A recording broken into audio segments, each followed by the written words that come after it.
there you go. Give up for Louise's Cater, the great big joy machine. Folks, so many beloved cornerstones of American life are disappearing, like the Kennedy Center, the East Wing of the White House, and Forever 21. I guess the old saying is true. Nothing lasts 21, and now another. American Classic has bitten the dust because last year we learned that by executive order and citing the fact that a penny costs more to make than its actual value, the United States government would stop production of the penny, making this the worst thing to ever happen to Abraham Lincoln's head. Our penny. Don't applaud, you can laugh. You can't applaud that one. Our penny was the brainchild of the first Secretary of the Treasury, Alexander Hamilton. A fact covered in the smash hit Broadway musical Hamilton 2. This one's about the Coinage Act. The original penny design featured a woman with flowing hair symbolizing liberty and the spirit of the Declaration of Independence. The chief among our rights are life, liberty, and the pursuit of beachy waves that stay bouncy between washes. It's woven into our very language and culture. Penny pinching, Penny Annie, pitching pennies,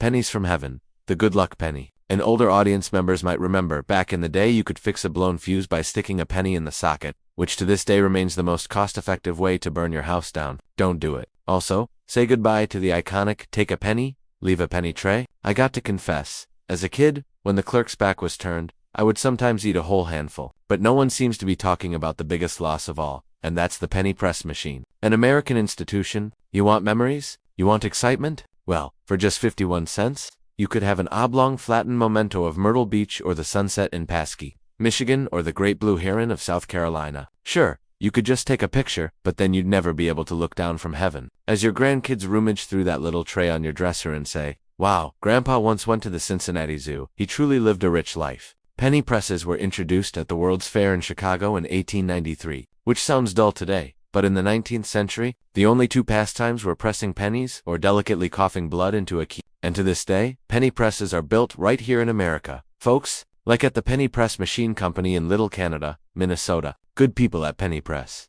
Good folks there. What are they supposed to make now? Machines that press dimes. I think that's enough from you. There are up to 300 billion pennies still in circulation right now, and more than ever, people are going to need somewhere to crush them. So, I commissioned the folks at the Penny Press Machine Company to build us a custom-made late show penny press. Bring it out, y'all. There you go. There you go.